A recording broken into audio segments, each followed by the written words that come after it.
Hey, good morning. Reggie Pegues here, prosperingdad.com. Coming to you live from New York City, Queens, New York to be exact. And we're continuing with our You Are Worthy series today.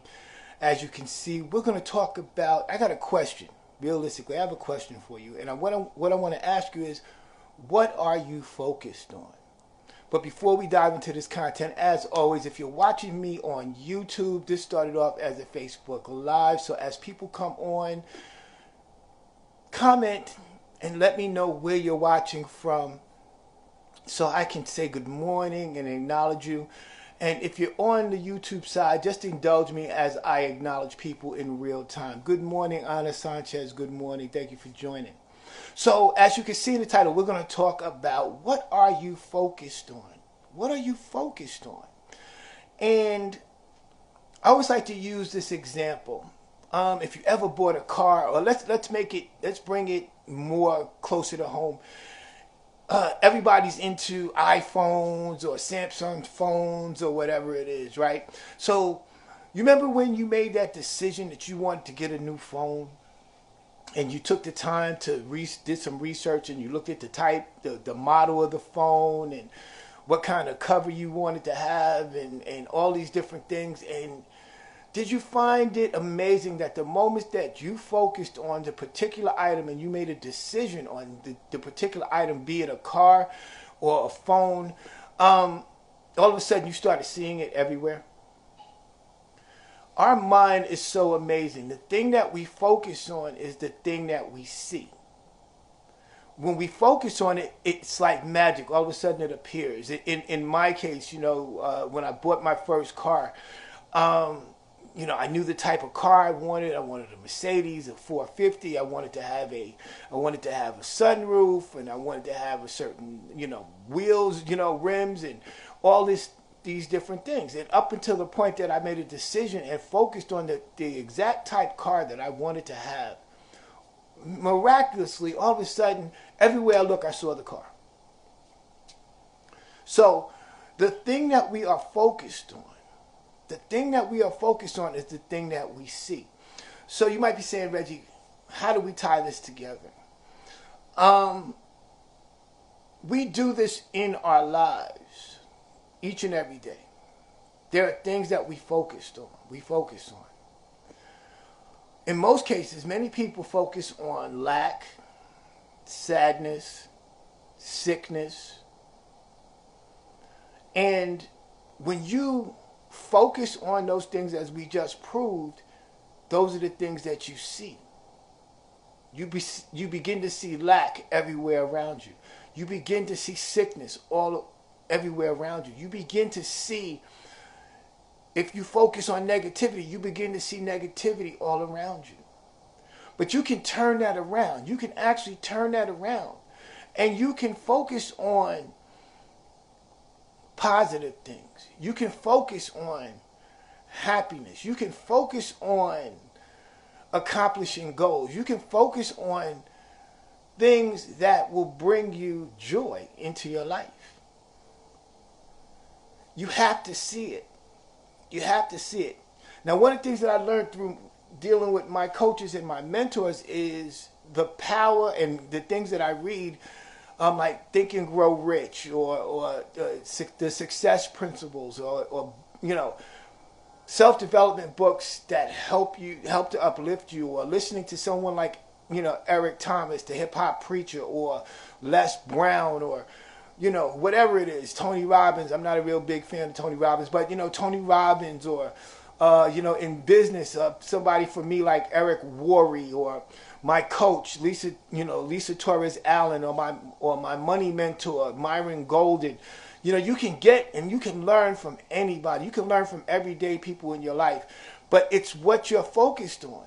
If you're focused on positivity, if you're focused on creativity, you're going to reflect that type of energy and you're going to attract those things to you. But you have to see it. You have to see it in your mind. You have to visualize it. You have to do what's necessary to bring it to you. So you have to see it.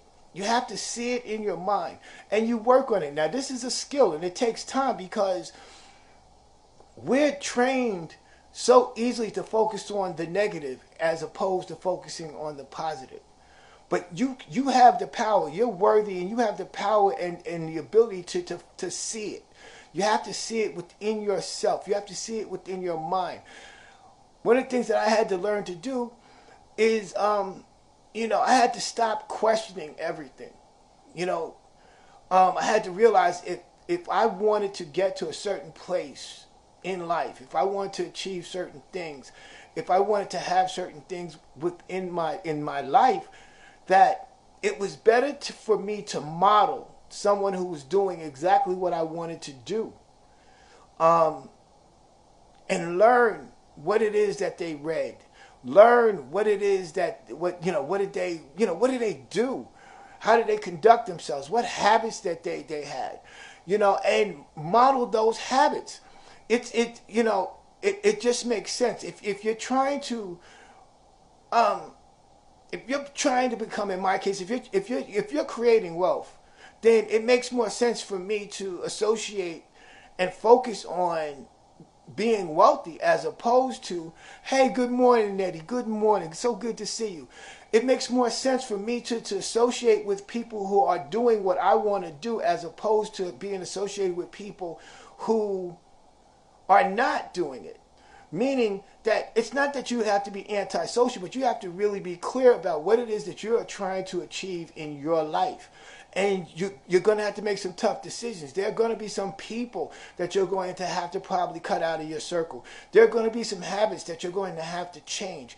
It's definitely you're going to have to change your mindset in the way that you see things and perceive things. Okay?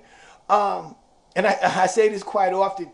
There's a saying that if you hang around 9 broke people, you're guaranteed to be the 10th. So if you're looking to be happy, then you need to be focused on being happy and then associating yourself. I'm from New York. I talk real fast. Associating with people that are happy. Or if you're trying to develop or create something, you want to hang out with people who are like-minded and are going to be supportive and help you to achieve the things that you want to achieve. Hey, Dorval, good morning, good to see you.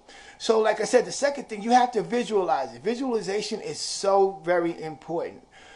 Even in Scripture, when we pray, if you understand that God has already given us everything that we need in our lives. For example, many of us say, and I had to correct this in my own prayers and in my own thought process, we would pray, God, when you bless me, I'm going to do such, such, and such.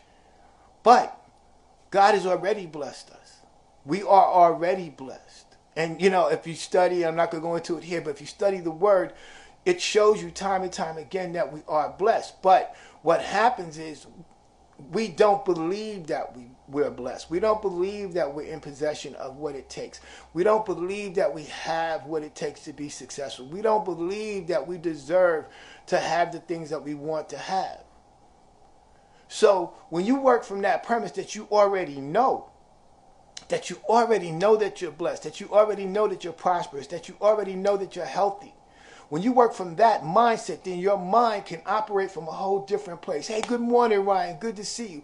When you understand that you are already in possession of it, it gives you a whole different perspective. It gives you a whole different place to work from. It gives you a different platform. So you have to visualize it. Visualization is so important. And the word, the word shows us that faith comes before the manifestation. Hey, good morning, Dennis. Good to see you. Good morning. Faith comes before the manifestation. So you say, Reggie, what does that mean? You got to see it. You got to believe it. You got to feel it before it comes to pass. You're already in possession. You have to speak in the right now. You got to say, I am blessed. I am prosperous. I am successful. I am whatever it is. And I did a video on the importance of I am, that those are the two most powerful words in the spoken language. I am. whatever follows your I am is generally the thing that you're going to attract, positive or negative. So you got to see it. And lastly, you want to speak it into existence. You got to speak it into existence. That's right, Nettie. You have to believe it. You got to believe it. If you don't believe it, nobody else will. Nobody else will. But you gotta already know that you're in possession. You gotta know that you have been endowed with seeds of greatness, and it's your responsibility to cultivate those seeds and to develop and grow a fabulous, fruitful garden. God has already said that we're fruitful, that we live in abundance. And one of the things that I realized in speaking to the people that I coach and I mentor is instilling in them that, and into each and every one of you, abundance is all around us. It's all around us. The world, the society, the enemy at large wants you to believe that you're living in lack. And that is one of the biggest lies that has been ever told, other than the fact that the enemy doesn't exist. Abundance is everywhere. It's all around you 24 hours a day, 7 days a week.